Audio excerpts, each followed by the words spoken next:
It is 2026, and I will officially say that I have become a minimalist.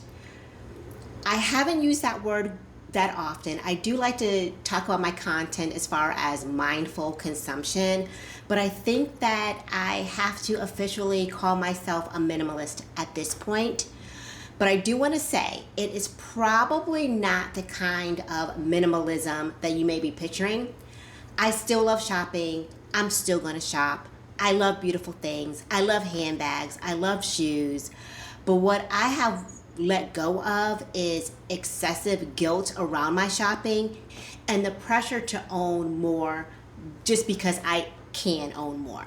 So I say all that to say I have not even done my introduction yet, but hello friends and welcome back to my channel. If you're new here, my name is Tamika, and this space is all about midlife, intentional living, and mindful spending, and redefining what enough looks like, especially as we get older, especially as a woman in midlife. So today I wanted to talk about one of my biggest goals for 2026, and that is to officially stepping into my minimalism. Let's start but what that looks like to me. When I'm talking about minimalism, I'm not talking about the minimalist aesthetic version and not the extreme version either. Okay, sometimes we think of minimalism, we think of people who get rid of everything. They have nothing, they have a barren bed like this. I'm actually staying in a hotel for a weekend, but this hotel room to me really says minimalism, like a hotel room. That is not how I define minimalism, but my version is one that really focuses on supporting my lifestyle, me having real peace with what I have, and the woman that I am now in midlife. That is what minimalism means to me. I have found since I have turned 50 that midlife has a way of waking you up. It definitely has woken me up, and I have really found what is really valuable. And I would have to say energy is limited, and clutter, physical, mental, and emotional stuff starts to feel heavier than it used to. So for me, minimalism isn't about less for the sake of less. It's about making space for clarity, making space for joy, making space for life that I actually want to live, and not the one I was buying for.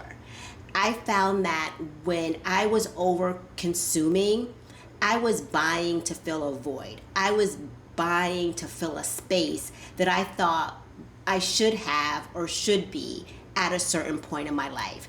And I would have to say the biggest wake-up call that I have had since turning 50 or a little bit before 50 is that I don't need those things, and that my clarity and my peace actually comes from having less. So some of you may agree, and I would love to hear your thoughts on it, how you define minimalism and how it looks for you. But what minimalism looks like for me, I just kind of wanted to break it down and just be clear, especially as I talk about it more on this channel. And the first thing is, I am not giving up shopping. I want to get that out of the way. I enjoy it. I love fashion. I love beauty. And I still want that to be part of my life because it makes me happy. But in 2026, my focus is on quality over quantity. I really want fewer items. I want better items.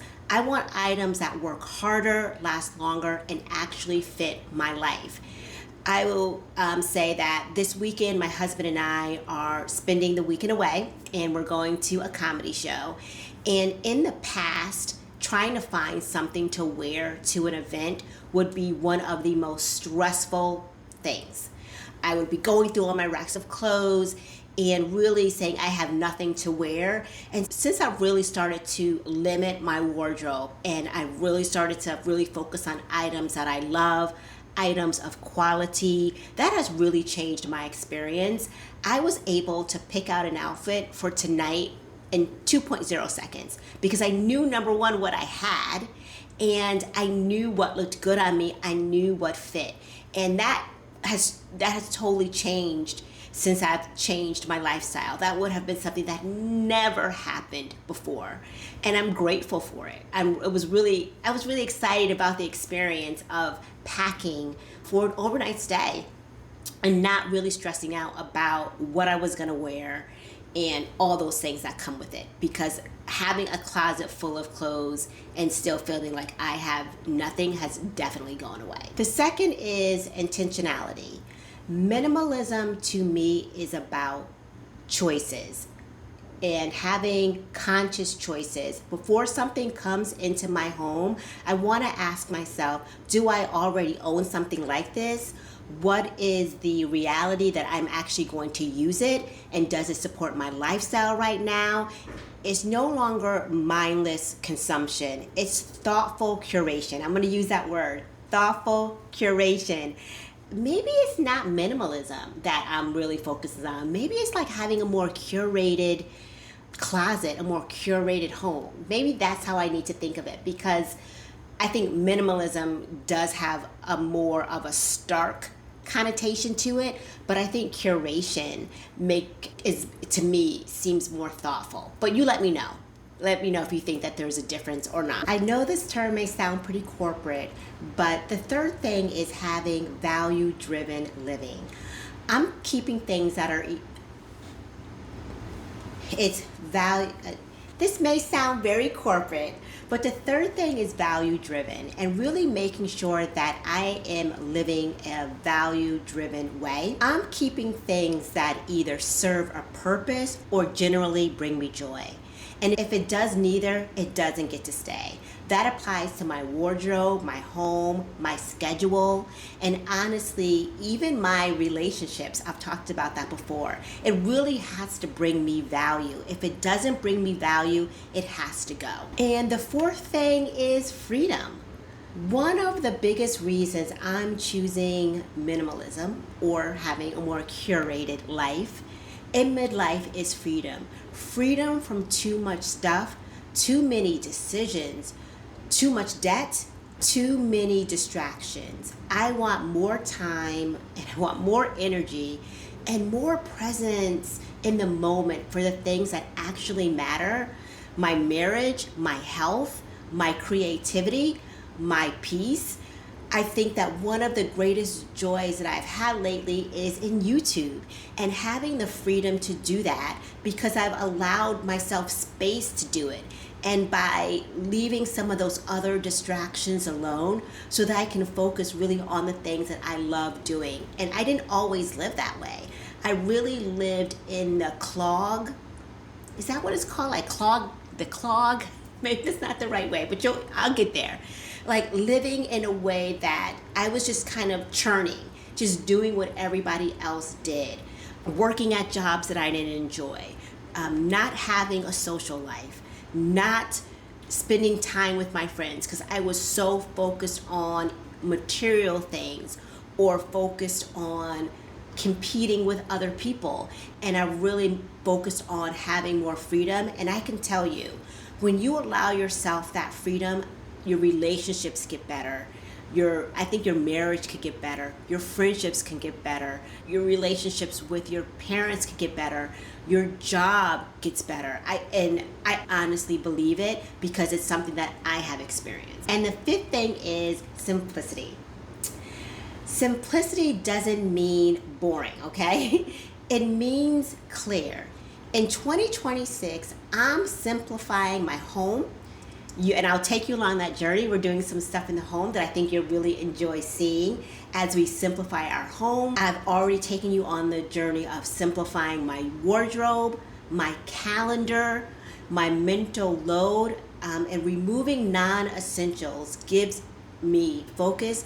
And to me, focus is a luxury. What minimalism is not for me, it's not about numbers. It's not counting items. I'm not doing that. I'm not trying to live like with 100 items. I think I've said that before. I love shopping. I will still do those things, but always looking at the quality of items and not the quantity of those items. My goal is to align and not restrict. It's definitely not denying myself comfort, beauty, or joy. I'm simply choosing better. Minimalism for me is about abundance with intention, not scarcity. It's not a rigid rule book for me. As I was investigating this topic, I did look at other YouTubes and I was on TikTok of other folks that lived a minimalist life. And I would say are some of the things that I do not want to do in my more minimalist curated life. Others did, and that's okay. They're looking at minimalism in a very different way. But like I said, it is not a rigid rule book to me. Some people can live out of a suitcase. They can live with 3 items. They can live with 25 shirts or 25 clothing items. That won't work for me. I want to have a curated collection of the things I love. My version allows room for personality, I believe, for hopefully style.